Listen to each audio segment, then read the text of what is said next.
Manajemen ASN terdiri dari salah satunya kode etik dan kode perilaku ASN. Tujuannya untuk menjaga martabat dan kehormatan ASN. Kode etik dan kode perilaku ASN salah satunya adalah melaksanakan tugasnya dengan jujur, bertanggung jawab, dan berintegritas tinggi.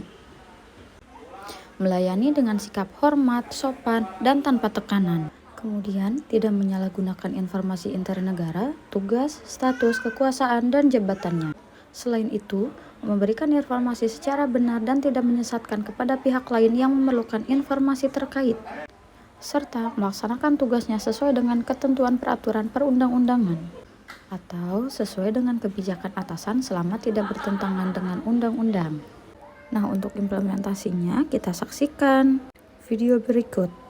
Menggunakan seragam lengkap, yaitu sepatu hitam, kaos kaki hitam, rok hitam, memakai ikat pinggang, name tag, serta dasi, dan pin korpri, serta kemeja putih, merupakan salah satu implementasinya. Assalamualaikum. Salam, ya Pak, silakan duduk. Ini dengan Bapak Setio. Iya. Nah, dari video juga memperlihatkan contoh implementasi lainnya, yaitu melayani dengan sikap hormat, sopan, dan tanpa tekanan. Kenalkan ya, saya Dr. Irma Nurmalasari, dokter yang bertugas di klinik pada pagi hari ini. Baik Bapak, di sini saya akan mengajukan beberapa pertanyaan ya, atau kita sebut dengan anamnesis.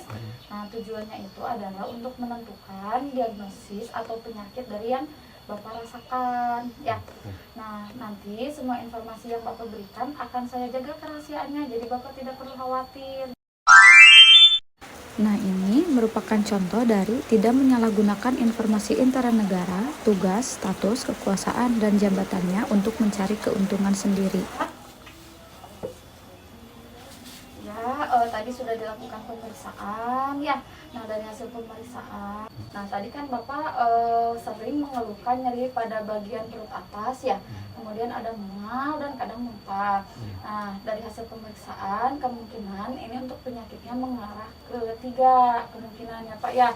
Yang pertama karena gangguan asam lambung, yang kedua bisa karena adanya gangguan pada empedu, dan yang ketiga itu bisa karena adanya infeksi pada saluran cerna gitu ya Pak ya. Nah, jadi nanti Bapak di rumah harus dijaga pola makannya, jangan terlalu banyak makan yang pedas, kemudian yang asam, kopi, coklat ya, kemudian kelola juga stresnya dengan baik ya Pak ya, dan tambahin olahraga gitu. Untuk video tersebut memperlihatkan memberikan informasi secara benar dan tidak menyesatkan kepada pihak lain yang memerlukan.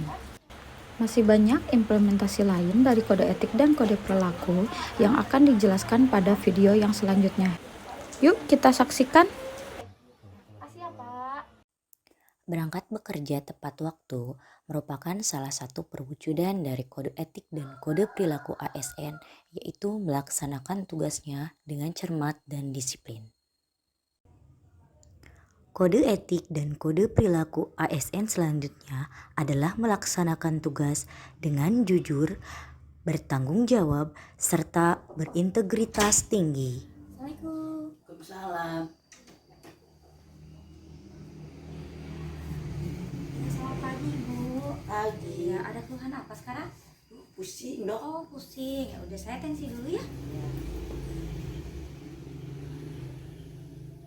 Bagaimana dok hasilnya?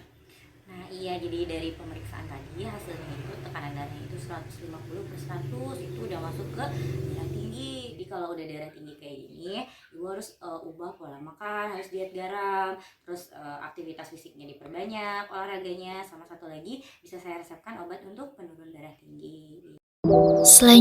Selanjutnya dengan saya Apoteker Winda Restinor, yaitu mengenai melaksanakan tugas sesuai dengan peraturan perundang-undangan. Kali ini saya akan mengimplementasikan pelayanan kefarmasian di rumah atau bisa disebut dengan home pharmacy care.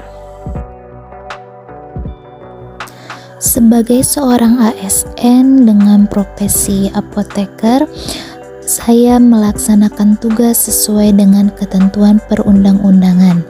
Kali ini saya melakukan pelayanan home pharmacy care pada pasien lansia. Pelayanan kefarmasian merupakan bagian integral dari sistem pelayanan kesehatan yang tidak terpisahkan.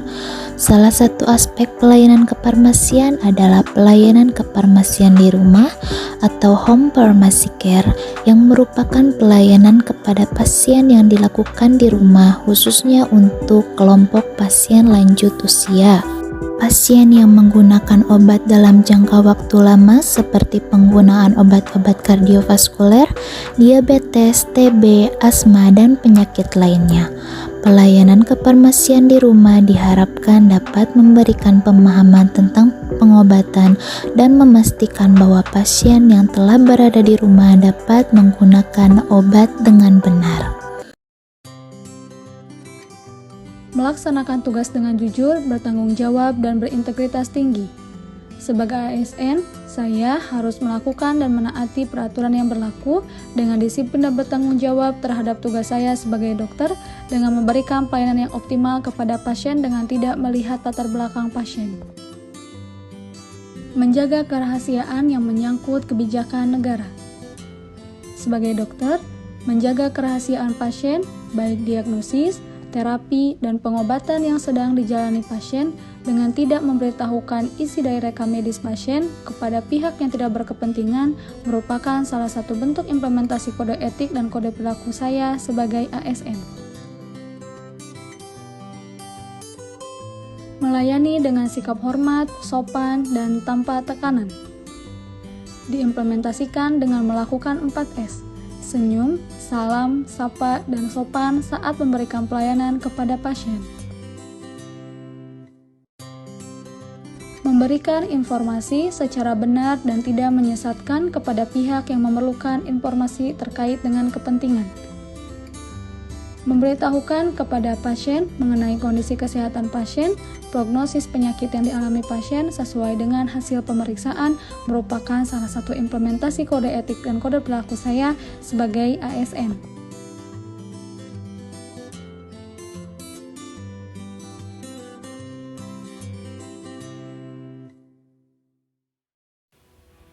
Ini adalah contoh kode etik dan kode perilaku ASN. Yang pertama adalah disiplin waktu, yang merupakan salah satu kode etik, yaitu melaksanakan tugasnya dengan cermat dan disiplin.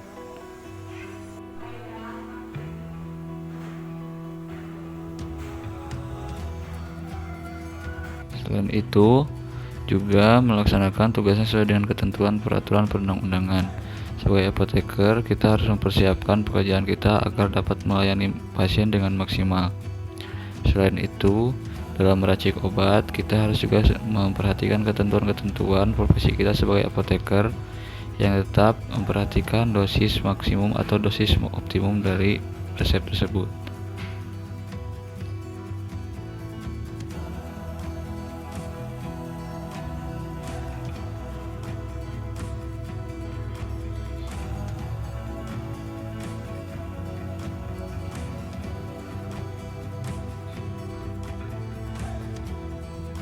Contoh yang terakhir adalah memberikan informasi secara benar dan tidak menyesatkan. Sebagai apoteker wajib memberikan pelayanan informasi obat kepada pasien dengan benar dan tidak menyesatkan agar tujuan pengobatan dapat tercapai.